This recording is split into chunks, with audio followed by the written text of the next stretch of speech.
По вашим многочисленным просьбам сегодня мы с вами будем разбираться, насколько хороша готовая паста для кимчи. Действительно ли с ней проще готовить, стоит ли она своих денег и самое главное, действительно ли в итоге получается настоящее кимчи. Ну а с вами, как обычно, Денис Ким, и я рад вас всех приветствовать на канале Foodcore. Итак, друзья, я никогда не видел нужды в том, чтобы использовать какие-то готовые полуфабрикаты для приготовления кимчи. Ну, во-первых, потому что я его всегда изготавливаю сам. Ну, а во-вторых, на крайний случай я всегда его мог попросить у бабушки либо у тети. Но я, конечно же, понимаю, что у вас, скорее всего, нет такой возможности. Но многие почему-то думают, что кимчи это очень сложно, и поэтому пугаются, и именно поэтому не готовят его сами. Хотя я вам на этом канале уже показал, наверное, самые лучшие и самые простые рецепты. Все, что нужно сделать, это собрать волю в кулак и приготовить. Ну ладно, скажу честно, мне порой тоже жаль времени, которое тратится, ну, скажем так, на производство кимчи. По этой причине, наверное, и появились вот эти вот уже готовые пасты. Я вам, кстати, даже больше скажу. В Корее они тоже есть. Я имею в виду готовые пасты. Правда, они появляются на прилавках только во время кимджан. Кимджан — это период, когда заготавливают большое количество кимчи на зиму. И я вам даже больше скажу. В Корее бывает даже так. Можно встретить в больших супермаркетах уже даже готовую засоленную капусту. Все, что нужно сделать, это обмазать ее пастой и убрать потом в холодильник. В общем, я заказал с Озона два вида паст, заказал самые популярные. И знаете, кстати говоря, я очень был удивлен, что их достаточно много там всяких разных видов. Видать, спрос очень хороший. Знаете, что самое примечательное? Что одна из этих паст у меня от отечественного производителя, а вторая от китайского. И, как ни странно, пасты от корейских производителей ее просто нет в продаже. Напишите, кстати, в комментариях, кто из вас пробовал эти пасты. Удачный ли у вас был опыт? А давайте почитаем состав этих паст. И первая будет паста от отечественного производителя. Перец качукару, соль, сахар, имбирь, чеснок, яблоко, груша, дайкон. Вы знаете, мне очень нравится, что в составе написано именно перец качукару, потому что это очень важный ингредиент. И не просто какой-нибудь там красный молотый перец или не просто перец чили, а именно качукару, потому что без качукару у вас настоящий кимчи не получится. Далее, глутамат натрия, анчоусный соус, сорбат калия, аскорбиновая кислота, регуляторы кислотности. Ну, я так понимаю, это уже консерванты, потому что здесь написано, что срок годности 12 месяцев. И если бы, наверное, этих не было бы добавок, то она бы, наверное, просто испортилась бы через пару дней. Что касается китайского производителя, здесь все намного сложнее, потому что здесь все написано на китайском. Китайским я, к сожалению, не владею, но мы живем в такое замечательное время, когда мы можем воспользоваться переводчиком, и он просто по одной только фотографии сможет нам все это дело расшифровать. Итак, состав китайской пасты для кимчи. Перец чили, редис, чеснок, имбирь, лук, питьевая вода, сахар, соль, глутамат натрия, рыбный соус и пищевые добавки. Далее идет расшифровка этих пищевых добавок. Цикламат натрия, ацетсульфам калия, сахарин натрия, сукралоза, бензонат натрия, сорбат калия, дегидроацетат натрия, динатриэдетат, лимонная кислота, ксантановая камедь. Короче, еще и пищевые ароматизаторы тут. В общем, достаточно сложный состав. И скажу честно, некоторые названия вот этих пищевых добавок, они меня немножко пугают, думаю, вас тоже. Но в любом случае, я думаю, что проверим на вкус эту пасту и эту. Причем сначала я проверю до того, как нанесу ее на капусту, а уже потом уже в составе готового кимчи. Мне, кстати, интересно, вот эти вот пищевые добавки, которые вот как консерванты, да, здесь используются, они не будут ли тормозить процесс ферментации? Потому что, по идее, наверное, как-то должны, да, они на это влиять. Ну ладно, мы проверим, в общем, и скоро я вам все расскажу и покажу. Ах да, друзья, я забыл вам рассказать про третью пачку, которая лежит на столе. И это тоже китайский производитель, но это уже готовое кимчи. Многие из вас спрашивают меня в комментариях, а вот кимчи, которое продается на маркетплейсах, можно ли его покупать, действительно ли это настоящее кимчи. Так вот, досмотри это видео до конца, я в конце его вскрою и попробую, ну и, конечно же, поделюсь впечатлениями. Кстати говоря, именно вот эту пачку я видел много раз в комментариях в своем телеграм-канале. Кстати говоря, подписывайся на мой телеграм-канал, телеграм-канал. Там у нас очень клевое и уютное комьюнити, и много там уникального контента, которого нет здесь. Поэтому я тебя жду, обязательно подпишись. В общем, досмотри видео до конца, и я расскажу, настоящий ли это кимчи. Итак, я подготовил 2 тарелочки для того, чтобы выложить сюда наши пасты и, соответственно, сравнить их по вкусу. Я сначала попробую так. Знаете, в чем закрался уже мой скепсис? А в том, что здесь объем всего лишь 400 граммов. Здесь и здесь одинаковый объем, хотя вот эта пачка кажется побольше. Почему я скептически к этому отношусь? Потому что 400 граммов пасты это достаточно не... Ну, это мало. Здесь написано, что вот этот объем рассчитан на 2 килограмма капусты кимчи. Вот здесь написано вообще, что на 3 килограмма. И я как-то не уверен, потому что вы видели мои рецепты, всегда этой пасты намного больше, и ее бывает порой даже не хватает. В общем, давайте, короче, пробовать, но пока что я немножко скептически к этому отношусь. Пахнет на самом деле не как паста для кимчи, пахнет как кочудян, в который добавили уксус. Короче, скепсис во мне усиливается. Так, я прям постараюсь выжать все из этого пакетика, потому что, как я уже говорил, мне кажется, это малый объем. Так, первый пакетик мы выжали. Давайте вскроем вторую. Так, оп. Ну, по ощущениям, что здесь как будто больше этой пасты. Хотя не, вот сейчас я почти все выжал из этого пакетика. Визуально столько же, сколько и в том пакетике. Китайская как будто более красная, немножко оттенок другой. И она почему-то блестит. Это не так блестит. Сейчас я вам крупно это дело покажу. Это что-то не пахнет. Это прям ярко пахнет. Это нет, что-то это как-то странно. Паста должна прям сильно пахнуть. Все, кто из вас хоть раз готовили кимчи по моему рецепту, знают, что паста пахнет весьма и весьма сильно. Так, давайте сначала попробуем китайскую пасту, потому что она не пахнет, и меня это очень сильно настораживает. Я возьму вот немножечко, чтобы много пасты не растрачивать. Выглядит странно, на самом деле, выглядит не как паста для кимчи. Это вкусненько. Это вкусно с точки зрения того, что вот сейчас был бы у меня просто огурец свежий, я бы макнул сюда, съел бы, это было бы бесподобно. Но я что-то не представляю, что это должно замариновать как-то капусту. Давайте теперь попробуем от отечественного производителя.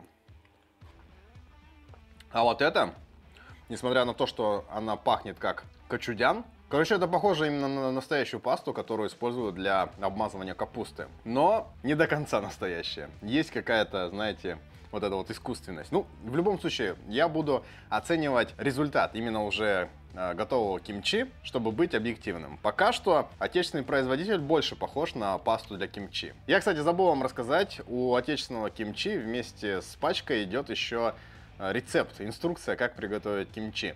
И там, знаете, написано, что надо капусту помыть, потом обмазать солью и дать ей постоять под гнетом 8-10 часов. Что как бы на самом деле неправда. А потом, кстати говоря, надо еще ее промыть хорошенько несколько раз и еще оставить в холодной воде на 10-12 часов, постоянно меняя воду. Я скажу честно, это не совсем правильно. Если вы солите на сухую, достаточно 4 часов, это максимум. Но обычно я всем рекомендую 2, ну максимум 3 часа. Вот, после этого надо хорошенько промыть, и все, и можно обмазывать пастой. Если вы солите в большом количестве, тогда да, тогда надо, получается, взять 10 литров воды и килограмм соли. Всегда 1 к 10 разбавляется. И большое количество капусты вы уже солите вот этой соленой воде. После этого оставляете это на сутки, либо на ночь, там, смотрите уже по состоянию. Но обычно это вот на целый день это оставляют. Достаете капусту, промываете несколько раз, как правило 3-5 раз просто в холодной воде. И обмазываете пастой, потом убираете ферментироваться. Обычно это вот так, поэтому там какой-то странный рецепт. Но на китайской пачке написано все правильно. Надо обмазать капусту солью, подождать 3 часа, потом 3 раза промыть, а потом уже непосредственно обмазать вот этой вот пастой. И все, и после убирать ферментироваться. Точнее, сначала дать поферментироваться, по-моему, там написано 5-7 часов в теплом месте и убрать в холодильник. Можно так, но я рекомендую обычно ферментироваться 1,5-2 суток. Та-ра-ра-та-ра-ра. Смотрите, у меня два больших тазика с пекинской капустой. Я решил, что раз у одного написано 2 килограмма капусты, а другой написал, что этой пасты должно хватить на 3 килограмма, я решил, окей, возьму по минимуму, то есть то, что заявлено у отечественного производителя. И знаете, вот здесь 2 килограмма и вот здесь 2 килограмма капусты. Она уже посолена, все, что нужно сделать, это только обмазать ее пастой и убрать в контейнер, дать поферментироваться и поставить немного потом в холодильнике. Также я подготовил 2 чашки зеленого лука. Здесь и здесь одинаковое количество, по 90 граммов. Я обычно беру именно на 2 килограмма капусты, 80-100 граммов зеленого лука, это достаточно. Я вообще на самом деле подготовил еще дайкон, я почистил морковку, но там везде написано, что ничего этого не нужно, нужно добавить только зеленый лук. Окей, как говорится, будем строго следовать инструкциям. Ну что, приступим. Первым делом нам нужно взять зеленый лук и добавить его в пасту. Перемешать аккуратно. И теперь нужно каждый лист вот этой вот капусты смазать. Те, кто на моем канале давно знают этот процесс, делается это все достаточно просто. Берете вот так, кладете капусту, берете небольшое количество пасты и вот так, хоп. Далее следующий лист. Надеюсь, мне пасты хватит. Как вы помните, я из-за этого немножко переживаю. Все, смотрите. Первая, получается, капуста у нас готова. Если нужно, а еще снаружи ее все тоже обмажьте. Вот так это выглядит. Ну, знаете, выглядит на самом деле многообещающе. Все, теперь это аккуратно складывайте в контейнер.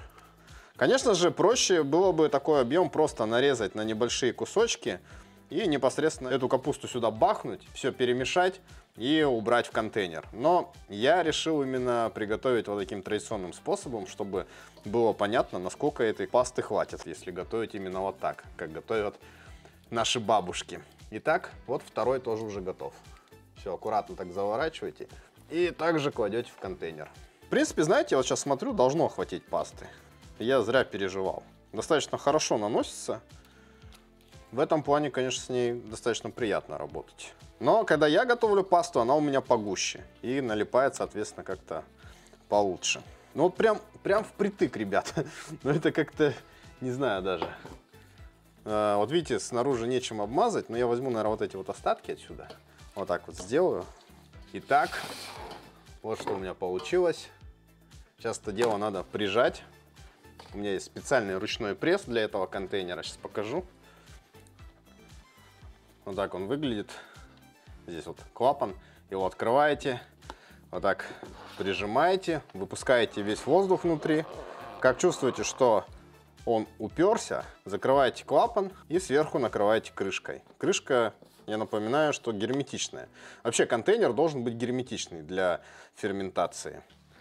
Вот смотрите, у меня здесь все прорезинено и достаточно плотно закрывается. Все, теперь это убираем при комнатной температуре 2 суток. А потом в холодильник еще на сутки. Итак, приступаем ко второй пасте. И смотрите, на первый взгляд кажется, что здесь капусты как будто больше, потому что здесь, видите, вот этих вот кусочков больше. Но на самом деле нет. Здесь тоже ровно 2 килограмма. Просто здесь качан был именно по объему какой-то более воздушный. И поэтому тот я нарезал на 4 части, а этот просто нарезал на 6. Здесь, видите, более такой яркий, что ли, цвет. Ярко-ярко-красная. У отечественного производителя не такой яркий цвет. Явно китайцы сюда что-то добавляют. Наверное, какой-нибудь краситель пищевой дополнительный. Но вообще, на самом деле, вкус у этой пасты вот отдает вот на эти такие китайчные. Смотрите, прям ярко-ярко красный. Она аж прям блестит. Ну, кстати говоря, эта паста хуже налипает. Она скользкая. Так как-то поприятнее, с той поприятнее было работать. Прикольно, вот эти оторвавшиеся листочки, они прям заполонили вот эти вот пустоты. Слушайте, ну на самом деле у меня такое хорошее предчувствие и от той, и от этой пасты. Надеюсь, результат меня не разочарует. Все, тоже ферментируем 2 суток, а потом выдерживаем еще сутки в холодильнике и пробуем. Ну а пока наша кимчи ферментируется, я предлагаю попробовать вот это китайское готовое. Все-таки очень интересно, похоже ли оно на корейское. Упаковка, в которой еще одна упаковка. Как любит моя мама. Пакет в пакет, потом убрать в пакет, завязать в пакет и убрать в какой-нибудь ящик, где лежат все эти пакеты. Но визуально выглядит это как-то так. Она очень мелко порублена.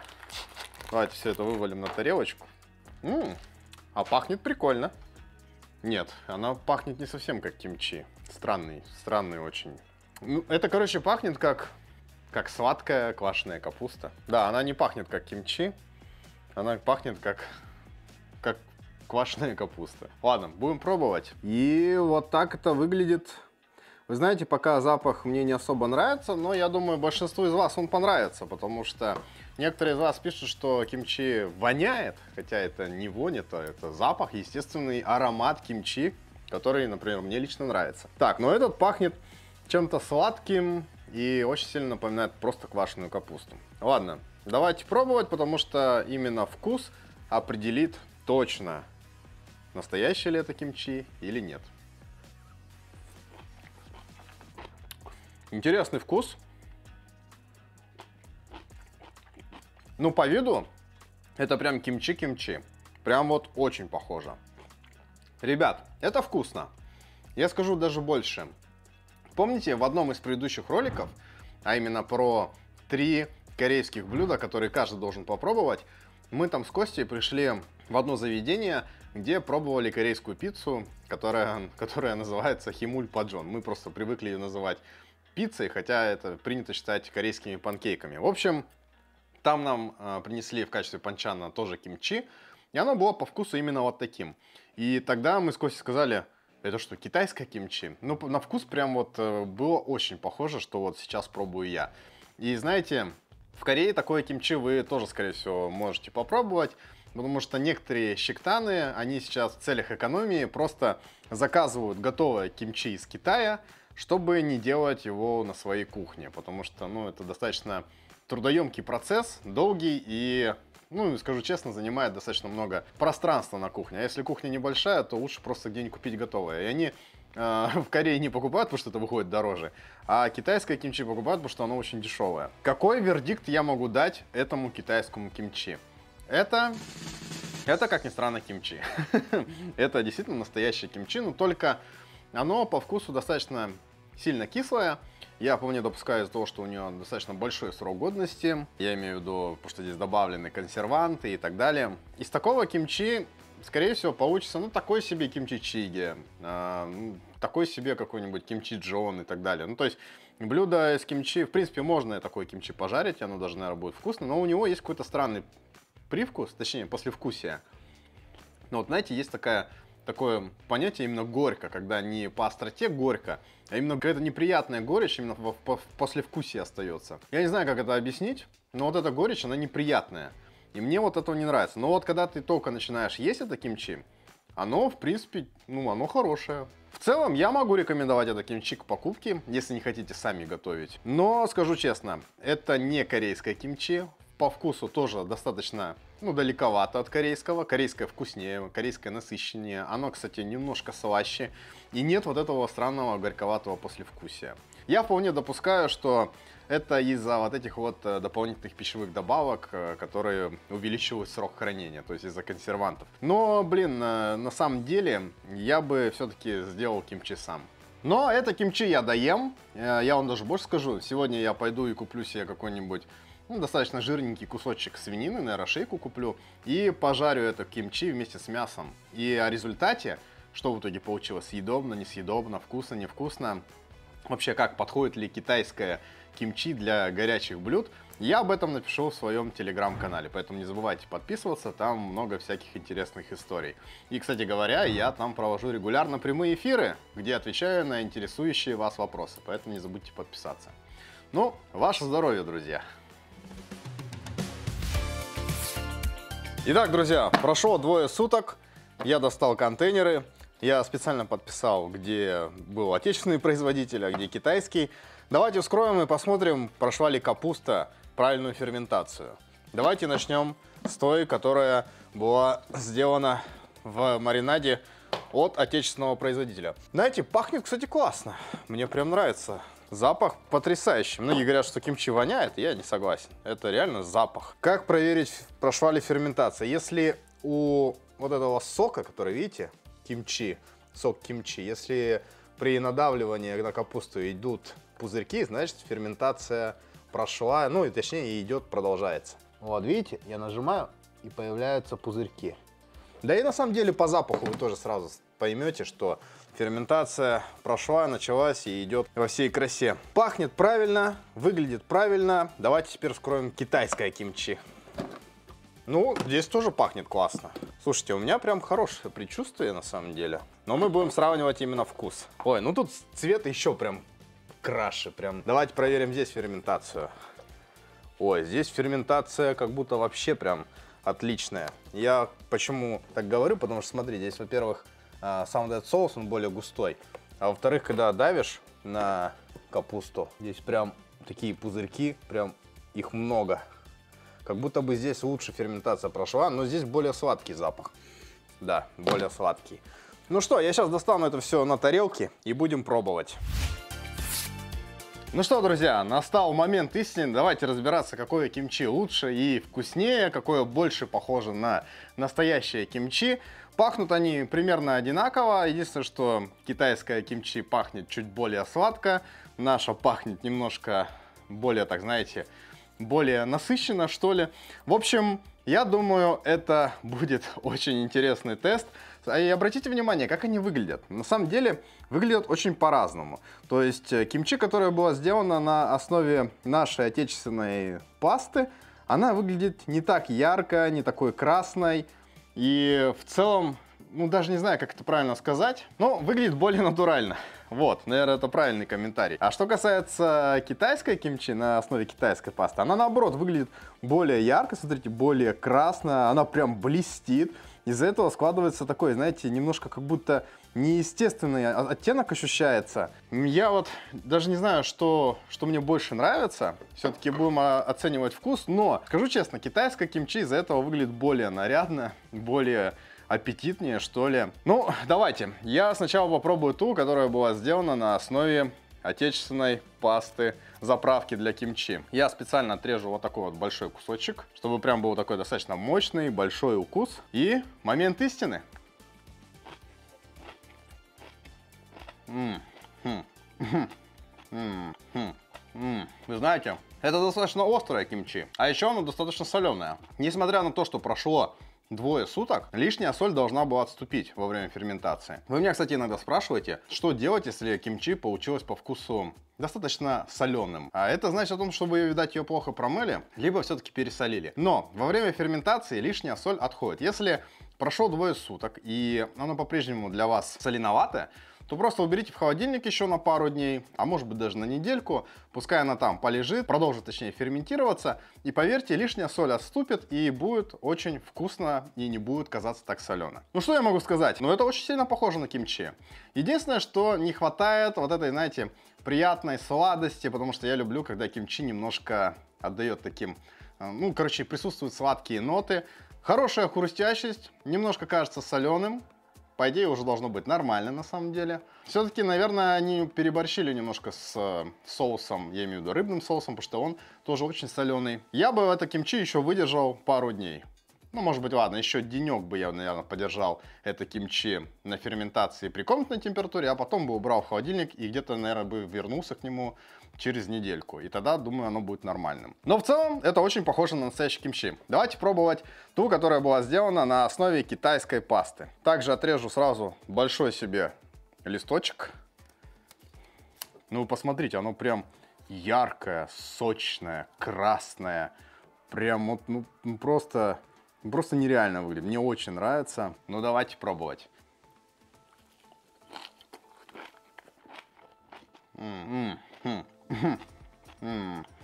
Какая-то, знаете, у меня какие-то неоднозначные у меня впечатления. Это еще более соленое. Но в этом кимчи все-таки есть небольшая сладость. Она не такая прям яркая по сравнению с этим кимчи. Она чуть-чуть больше, но в целом они на самом деле очень похожи. И, если честно скажу, я не особо в восторге. Во-первых, это кимчи чуть более соленая. Я бы, наверное, поддержал ферментироваться ее еще дольше. Самое, знаете, что забавное? Мне не хватает, что здесь более кисленьких нот. Да, и сладеньких, и кисленьких. Эти 2 вида кимчи надо еще подержать поферментироваться. Это очень похоже на настоящее кимчи. Особенно вот это, которое от отечественного производителя. Оно даже пахнет как-то более натурально, чем это. Но по вкусу мне, конечно, ближе вот именно от китайского производителя. Не знаю почему. И скажу честно, сложно оценивать результат в таком именно виде, когда есть ощущение, что они оба пересоленые. Минус, конечно, в том, что 2 суток недостаточно для полноценной ферментации этих кимчи, имеется в виду кимчи, которые делаются на основе этих паст. Я прям удивлен, если честно. В принципе, я могу сказать, что это рабочий вариант. Ладно, какой я могу подвести итог? Эти 2 вида кимчи весьма неплохие. Несмотря на то, что этим 2 видам кимчи не хватает времени, а именно 2 суток для полноценной ферментации. Точнее, ферментация уже идет, она уже во всем, так скажем, на пике, но не хватает этого времени для того, чтобы получился уже нормальный полноценный вкус. Я напоминаю, я выдержал их 2 суток, и после этого они еще сутки у меня постояли в холодильнике, то есть охладились, и там продолжились эти процессы. Но вкус, конечно, меня немножко расстроил с точки зрения того, что соль еще не отошла, они еще недостаточно кислые, хотя уже пахнут нормально. Мне, конечно, китайский вид больше понравился, потому что в нем присутствует вот эта сладость. Здесь же ее пока нет. Не знаю, может быть, появится. Я думаю, что я сейчас уберу это кимчи и оставлю на недельку еще в холодильнике. Позже к нему вернусь и еще раз попробую и напишу об этом в телеграм-канале. Это вполне рабочий вариант. Берете либо эту пасту, солите капусту, обмазывайте, и пусть она ферментируется. Ну, придется, правда, конечно, не 2 суток подержать, а 3 суток. Я думаю, 3 суток уже должно быть нормально. И это вполне очень близко к тому результату, к которому вы должны прийти, если готовите кимчи сами. Но я рекомендую, друзья, готовить пасту своими руками, потому что это на самом деле не сложно. Все, что вам нужно, ну, я знаю, у вас есть какие-то сложности с рисовой мукой, но это решается очень просто. В одном из рецептов я показывал. Просто берете отварной рис, уже сваренный, который остудили, и потом в блендер к овощам закидываете, добавив немножко воды. Все, вот у вас получилась вот эта рисовая кашица, которую потом вы используете как клейстер, когда все смешиваете.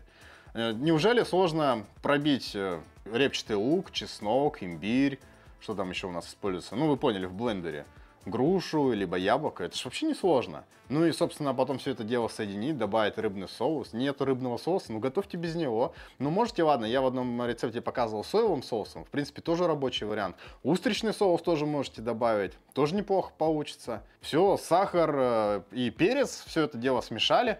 Вот вам паста. Пока вы ждете, когда у вас засолится капуста, смешать эту пасту, ну, делов полчаса всего. Поэтому я не вижу в этом никакой проблемы. Готовьте своими руками, поверьте, получится вкуснее. Это неплохо, но то, что вот я показал в своем рецепте и сделанное своими руками, это вкуснее. Друзья, немножко изменилась картинка, села лампа, пока я снимал для вас это видео, поэтому давайте уже закругляться. Я надеюсь, что ответил на все ваши вопросы касательно готовых паст для кимчи, и надеюсь, что в принципе ответил и на те вопросы, которые у вас обычно возникают при приготовлении кимчи дома, а именно своими руками. Поэтому, если вдруг все-таки еще остались какие-то вопросы, не стесняйтесь их и писать в комментариях под этим роликом. Ну и заходите ко мне в телеграм-канал и не пропускайте мои прямые эфиры. Там я отвечаю вообще на все ваши вопросы. И, кстати говоря, тема кимчи там поднимается регулярно. Ну и я, конечно же, не устаю отвечать на эти вопросы, потому что кимчи — это самое главное блюдо корейской кухни. Ну и не забывайте смотреть мои другие ролики. У меня на канале полно рецептов корейской кухни. Обязательно посмотрите рецепты кимчи. Ну и, конечно же, у меня очень много классных обзорных роликов из Южной Кореи. Друзья, надеюсь, видео вам понравилось, и вы обязательно поставите ему лайк, а также подпишитесь на канал, если еще этого не сделали.